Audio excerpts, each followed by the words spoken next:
తిరుపతి బాలాజీ ప్రపంచంలో ప్రతిరోజూ లక్షకు పైగా భక్తులు వచ్చే పవిత్ర స్థలం.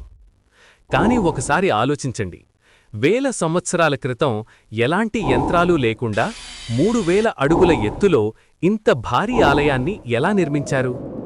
మన పూర్వీకులు అద్భుతమైన ఇంజనీరింగ్ జ్ఞానాన్ని ఉపయోగించి ఈ ఆలయాన్ని నిర్మించారు.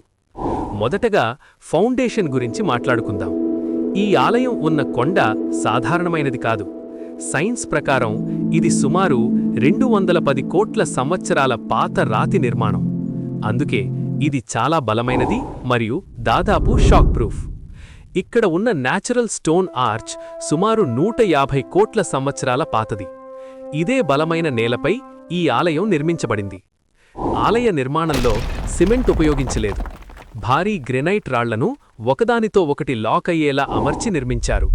భూమి కంపించినా ఈ రాళ్లు విరక్కుండా మళ్లీ తమ స్థానంలో స్థిరపడిపోతాయి. ఇప్పుడు పైకి చూడండి, ఆనంద నిలయం, బంగారు గోపురం.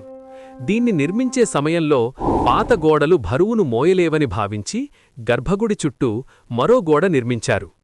ఇంకా ఒక ఆసక్తికరమైన విషయం, బంగారం నేరుగా రాయిపై కాదు, కాపర్ ప్లేట్లపై అమర్చారు. 1958లో జరిగిన పునరుద్ధరణలో తుప్పుపట్టని పదార్థాలను ఉపయోగించారు.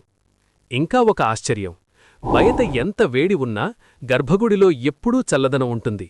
మందమైన గోడలు మరియు లోపలి మైక్రోక్లైమేట్ కారణంగా దేవుని విగ్రహంపై తేమ కూడా కనిపిస్తుంది.